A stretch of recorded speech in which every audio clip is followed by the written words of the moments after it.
nous avons parlé de la fin des temps et du début de l'existence.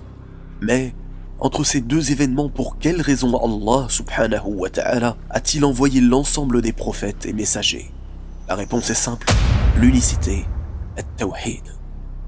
Après le déluge sur le peuple de Nuh alayhi salam, un peuple nommé Ad se remit à adorer des idoles. Un homme parmi eux leur fut envoyé comme avertisseur. Il s'agit de Hud alayhi salam, lui-même descendant de Nuh alayhi salam.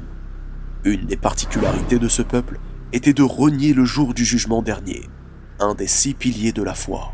Il reniait l'existence du châtiment d'Allah subhanahu wa ta'ala, mais il n'allait pas tarder à le rencontrer. Malgré les avertissements à répétition de Hud alayhi salam, son peuple demeurait inattentif. Son peuple avait même la conviction que Hud alayhi salam avait été frappé d'un mal par l'une de leurs divinités.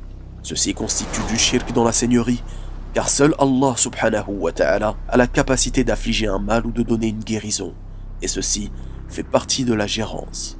Allah subhanahu wa ta'ala leur envoya alors en châtiment un vent glacial et terrifiant, les balayant tels des arbres déracinés en pleine tempête. Ainsi fut le châtiment qu'ils reniaient. La leçon à en tirer est qu'il n'est pas permis de croire qu'un objet ou toute autre chose peut porter malheur ou bonheur, qu'il s'agisse d'une statue, d'un talisman, d'un saint ou de toute autre chose.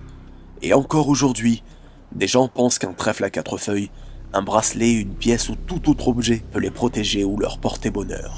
Ceci constitue le pire des péchés, le shirk, qui s'oppose au tawhid et au décret d'Allah subhanahu wa ta'ala. Rends-toi compte que l'histoire de Hud alayhi salam n'est pas un mythe, un conte pour enfants ou une légende. Il s'agit de la parole d'Allah subhanahu wa ta'ala, fait pour nous aider à atteindre le succès. Alors, si tu te sens concerné, médite, et reviens à ce dont Allah subhanahu wa ta'ala nous appelle dans tous les textes religieux, l'unicité, at-tawhid. Wallahu a'lam, barakallahu fikum, wassalamu alaykum wa rahmatullah.